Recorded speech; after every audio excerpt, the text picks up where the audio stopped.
Gente que faz a terra.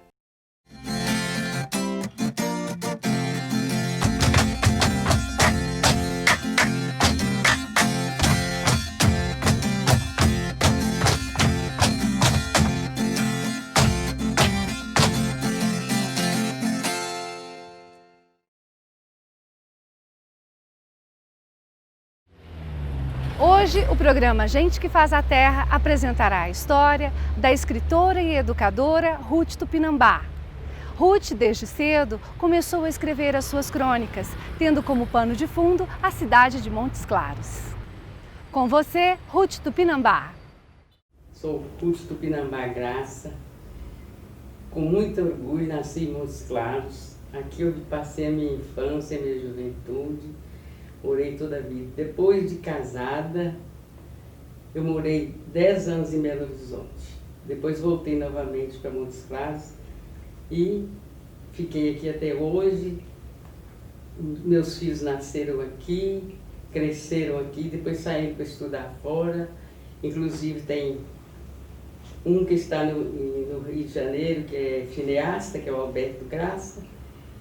E o outro também que mora no Rio de Janeiro, que chama Armênio, é maestro, músico, estudou aqui no Conservatório Lourenço Fernando, aqui de Montes Claros mesmo. Depois disso, eu continuei aqui em Montes Claros, minha vida social, frequentando as festas, os passeios, tudo que acontecia na cidade, eu tomava parte.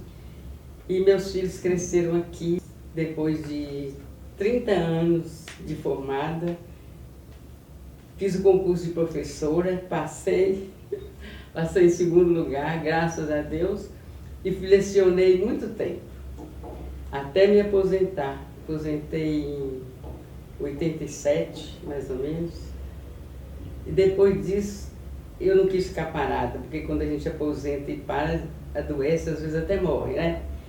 Então eu resolvi abrir uma escola infantil, que chamava Bem Me Quer.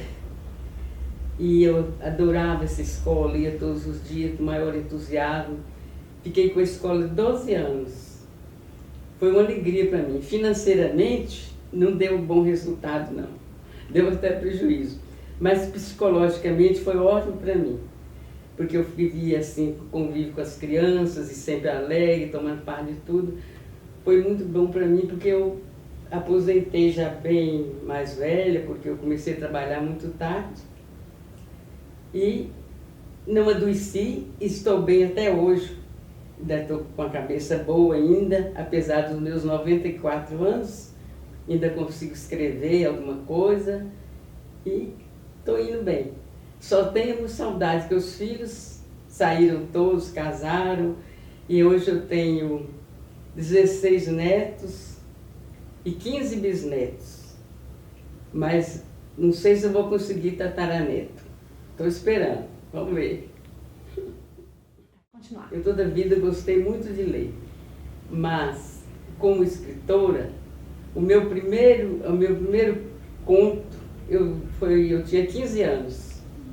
Não foi na infância, não, eu já tinha 15 anos. Eu estava estudando, fazendo curso de magistério. Daí para diante eu continuei escrevendo, porque eu era curiosa, gostava muito de ler, e sempre lembrando das passagens de Montes Claros, continuei escrevendo, sempre sobre Montes Claros. O meu prazer é falar sobre Montes Claros, que eu gosto muito, é que eu vivi toda a vida, e tenho muita saudade. Então, eu aproveitei sempre lembrando dos acontecimentos, as coisas mais importantes que aconteceram no Montes Claros, e vou fazendo as minhas crônicas. Quando eu estava fazendo o curso de magistério, eu estava com 15 anos, foi quando eu fiz a primeira crônica. O meu diretor, que era o doutor Floriano de Paula, veio de Belo Horizonte para tomar conta para dirigir a escola daqui. Aí ele entrou na sala e falou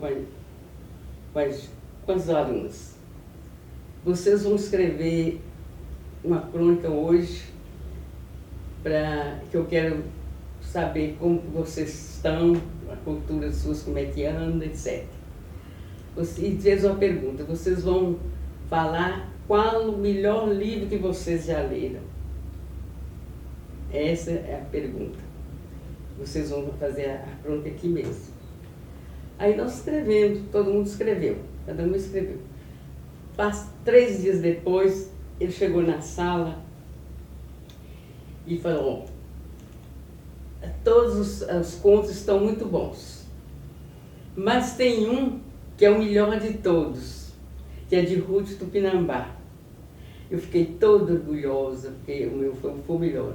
Por isso, porque se ela tivesse escrito em casa, eu diria que não tinha sido ela a escritora, que tinha sido uma ajuda, porque eu achei excepcional para uma pessoa de 15 anos já ter lido o livro que eu escrevi sobre Memórias de um Médico. Eu tinha lido a coleção de 12 volumes. Com 14 anos eu li esse livro, eu não tinha nem 15. E gostei demais desse livro. Mas quando eu li esse livro, isso que eu falei na minha crônica, né? Quando eu li esse livro, eu estava na adolescência, preocupada só com as ilusões, o coração já pensando em amor, nos sonhos, esperança, ilusões. Aí eu aproveitei só assim aquela parte mais amorosa, e ficava curiosa de ver os amantes de Maria Antonieta, etc. Mas depois, quando eu fui mais tarde fazer o curso de magistério, eu vi como aquele livro tinha sido importante para mim. Porque ali eu convivi com psicólogos que falavam muito sobre a criança, via a Revolução Francesa, tomada da Bastilha, Contrato Social, falando sobre o Rousseau. Então aquilo, eu falei, gente, mas eu estou se lembrando disso tudo que eu li no livro, que coisa boa. E vi como os livros são importantes na vida da gente. Quanta coisa a gente aprende, né? Isso tudo eu pus na crônica. Aí ele achou isso uma maravilha e gostou demais e publicou na Gazeta do Norte antiga, de 1920 e tantos, lá nos anos, década de 20, publicou na Gazeta. Daí para diante eu fiquei entusiasmada e comecei a escrever. Não saia daí, Gente que Faz a Terra, volta já!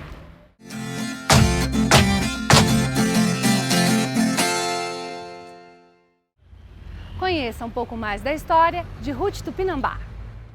Eu sempre admirei muito o professor e, por admirá-los tanto, eu resolvi ser professora. Só que eu passei muito tempo até ser professora, porque meu marido não queria que eu lecionasse. Achava que não valia a pena, que ganhava muito pouco, que era melhor eu criar os filhos e não estava com necessidade disso. Aí quando eu fui lecionar, fazer o concurso pela primeira de professora, eu já tinha 30 anos de formada, quando eu comecei a lecionar. Mas aí eu fui lecionar e com muito entusiasmo, e eu comecei a trabalhar no curso noturno.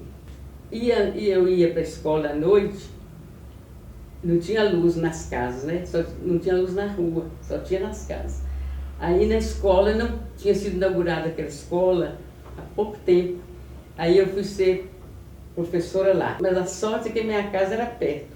Mas o meu filho, o Armênio, que era o caçula meu, que era o menorzinho, ia comigo toda noite para a escola, levando os maços de vela. E eu punha vela nas carteiras para iluminar. Assim eu comecei a trabalhar. Logo que eu comecei a trabalhar, eu passei para vice, logo 5 anos depois eu fui ser diretora e me aposentei como diretora. Agora, por eu ser muito antiga, do tempo antigo, eu aprecio muito meus escritores antigos. Eu li muito Eça de Queiroz, Graciliano Ramos, Vitor Hugo, e gosto muito deles. Não desprezei os meus escritores antigos, não. Apesar de eu gostar muito dos modernos também. A inspiração nasce assim, porque pelo fato de tudo que eu escrevo, eu vivi. E outras coisas, outros contos, outras crônicas minhas, por coisas que a minha mãe me contou, minha mãe, minha avó, minhas tias. Então, A influência que eu tenho é sobre isso, disso mesmo, sobre a cidade mesmo, sobre Montes Claros. Eu passei a minha infância quase toda, até a minha adolescência e parte da juventude, na parte baixa da cidade, que a cidade aqui, né, foi dividida em duas partes, a parte de cima e a parte de baixo, mas essa divisão não foi feita por engenheiros, nem por topógrafos, nada, foi feita por partidos políticos, dois partidos que tinham os de cima e os de baixo, e a cidade ficou automaticamente dividida, tinha o de baixo e de cima. Eu morava na parte de baixo da cidade, apesar que meu pai não era político, mas toda a vida nós moramos lá. Então eu tenho boas lembranças. Na minha infância eu me lembro demais da Praça da Matriz, que hoje é Praça Doutor Chaves, que está bonita, jardinada, mas no meu tempo era um lago imenso, poeira, a gente já atolava os pés na poeira. E a gente brincava, correndo em volta do coreto, enquanto as famílias conversavam, as famílias se visitavam muito, né? Então fazia recebia, em vez de receber na sala de visita, punha as cadeiras na costa da rua, assim, fazendo um círculo, assentava as senhoras conversando, ali servia um cafezinho, e enquanto isso nós brincávamos em volta do coreto, de viadinho quemelos, aqueles brinquedos daquele tempo, com os pés atolados na poeira, brincava à vontade. Era bom demais, foi uma infância maravilhosa, que hoje, as crianças de hoje não têm essa infância. Estão presas dentro dos apartamentos, hoje mal pode sair, ninguém pode sair hoje mais na rua, quanto mais criança, né? Medo de assalto e tudo mais. Naquele tempo não, era uma liberdade. A cidade era escura, era uma cidade tímida, sem calçamento, mas era uma cidade alegre, calma, tranquila, a gente brincava, passeava, não tinha medo de nada, não tinha perigo de nada. As casas dormiam abertas, não tinha ladrões. E depois, outra lembrança boa que eu tenho muito, é das festas de agosto, que eram toda ali na Praça Praça da Matriz, que chamava, né? Tinha os catopês, os caboclinhos, os marujos, as festas eram todas ali na Matriz, os reinados, depois a gente ia para a Casa da Rainha, eram 3 dias de festa, e a gente ia para a Casa da Rainha, comia à vontade, muita comida, muito doce, muito biscoito, os catopês dançavam lá dentro, brincavam, sempre faziam uma mesa enorme no quintal, e todo mundo aproveitava, dançante, todo mundo aproveitava muito. A cidade fechava praticamente, as lojas fechavam, as escolas fechavam, eram 3 dias de festa, sem parar. E tinha uma festa muito boa durante a festa de agosto, que eram as cavalhadas, que hoje não existe mais. Há muito tempo acabaram com as cavalhadas, que era a reprodução daquela luta naquele tempo dos medievais, né, dos mouros, os cristãos com a disputa entre eles, né, do mouro e cristão. Então eles representavam essa batalha medieval. E meu pai foi durante muitos anos o rei cristão. E eu ia assistir a cavalhada e ficava toda orgulhosa de ver meu pai, com aquela roupa toda bonita, de capa, de veludo, com as coroas, os cavalos muito enfeitados, com aquelas reatas de prata, as celas todas enfeitadas. E eu tinha o maior orgulho de meu pai. E essa festa, essa cavalhada, desapareceu. Naquele tempo, as pessoas mais importantes da cidade corriam cavalhadas, os rapazes, eram os cavaleiros, tinha os cavaleiros mouros e os cavaleiros cristãos, né? E aí tinha disputa, eles tinham batalha de garrucha, espada e lança. E no final da cavalhada, era na praça, ficava do lado de cima os mouros e os cristãos. Aí tinha aquela disputa, sabe, aquela luta, batalhava ali, era muito bonita, aquelas capas voando, muito bonito. Não saia daí, Gente que Faz a Terra, volta já!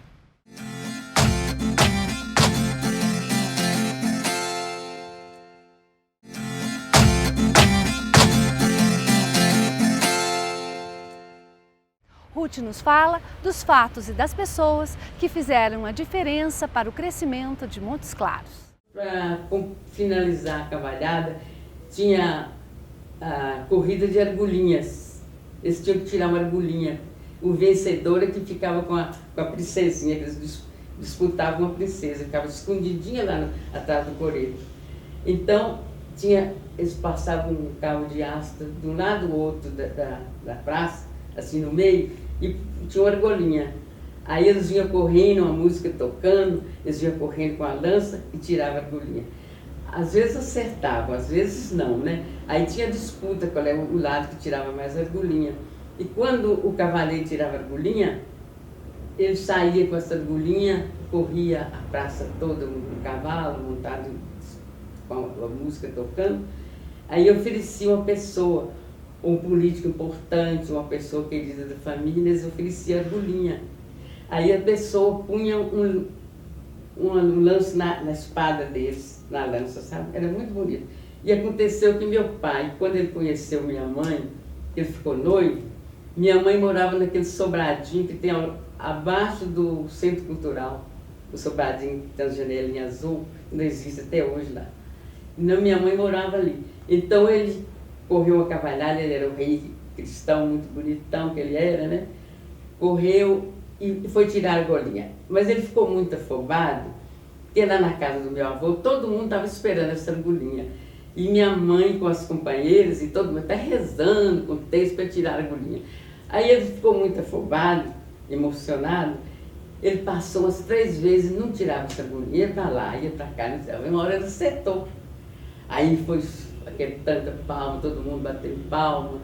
E ele correu, aí ele foi, ofereceu a argolinha para minha mãe, ela estava na janela do sobrado. Ofereceu a argolinha para ela. Aí ela pôs o véu e a grinalda, ela já era noiva dele, pôs o véu e a grinalda na lança. Aí ele correu a várzea toda, ao som de uma valsa muito bonita, e foi um acontecimento muito bonito, todo mundo gostou demais, muito romântico. Isso minha mãe me contou. Os Montes Clarenses foram toda a vida muito trabalhadores. Aqui foi primeiro uma fazenda, Montes Claros das Formigas. E eles, os Montes Clarenses daquela época, eram verdadeiras formiguinhas que trabalhavam mesmo sem ajuda de ninguém, esforço próprio, sem visar dinheiro, sem visar nada. E assim foi muitos anos, passou de fazenda para vila, de vila para a cidade de Montes Claros. O prefeito que eu acho que deu um grande avanço no desenvolvimento de Montes Claros foi o Dr. Santos, em 1937. Nossa cidade não tinha calçamento, não tinha luz boa, a luz era só durante o dia, durante a noite não tinha luz. Ele conseguiu, melhorou a luz, melhorou a água, fez tratamento de água que não tinha as águas, que era água de cisterna, não tinha água canalizada. Foi Dr. Santos. Ele construiu a praça de esporte com muito trabalho, que muitos anos funcionou e deu muita oportunidade para a juventude. Agora, um acontecimento grande que também melhorou muito Montes Claros foi o trem de ferro. Quando inaugurou o trem de ferro, em 1926, eu tinha 10 anos.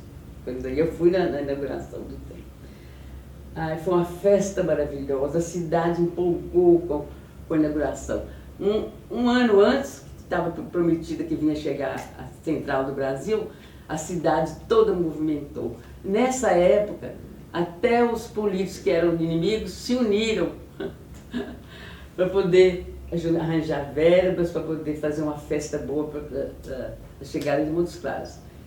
E nós devemos isso graças ao Francisco Sá. Porque como a cidade, em 1926, a cidade não tinha distração nenhuma, a não ser cineminha pobre que eu falei, não tinha diversão nenhuma, o passeio da juventude, das mocinhas, dos rapazes, até os adultos mesmo, era assistir a chegada do trem, a partida e a chegada do trem de ferro.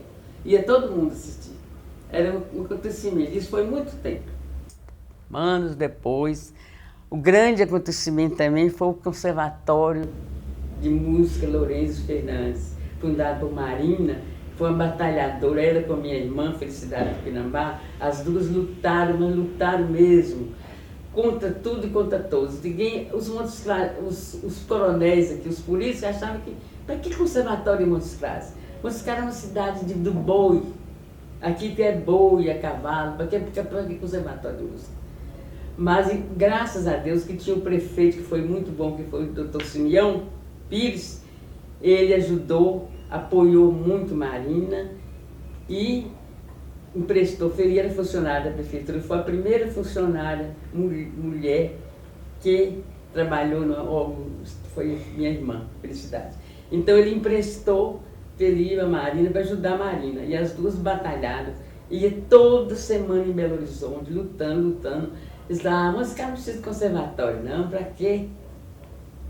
E aí, mais tarde, ela conseguiu, lutando muito com o doutor Simeão, ajudando, alugou casa, ele alugou a casa para o conservatório, muito tempo, ajudando, o mais que ele podia. O conservatório desenvolveu, cresceu, que hoje é essa maravilha que tem, e tanto benefício que tem feito para Montes Claros, para a juventude, até hoje, aceita pobre, rico, preto, branco, sem distinção de cor e de classe, de nada, né? A leitura é fundamental na educação, na socialização. Eu acho que os jovens têm que ler mais, porque a cultura, que é a coisa mais importante que eu acho na nossa vida, na vida de todo mundo, principalmente hoje, quem não tem cultura hoje não consegue nada.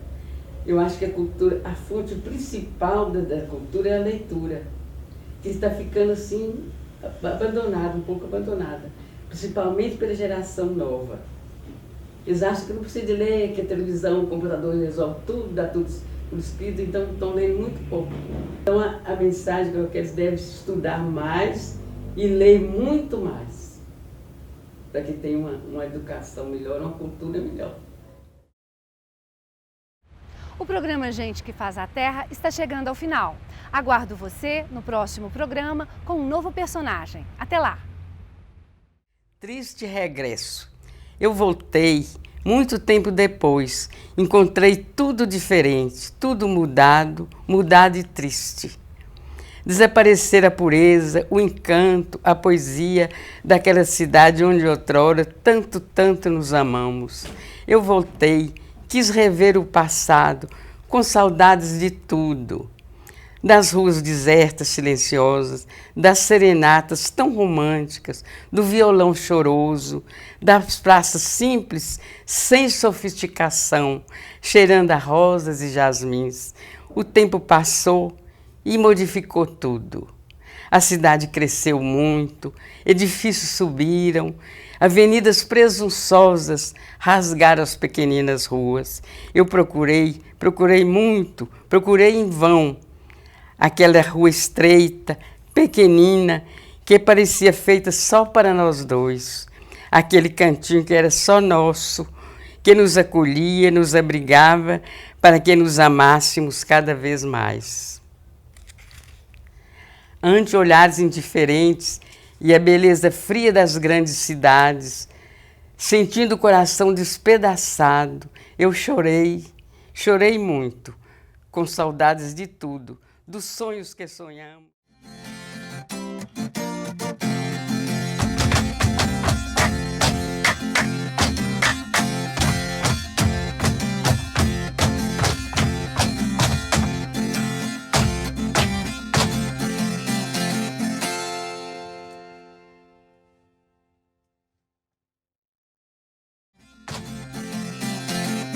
Gente que Faz a Terra,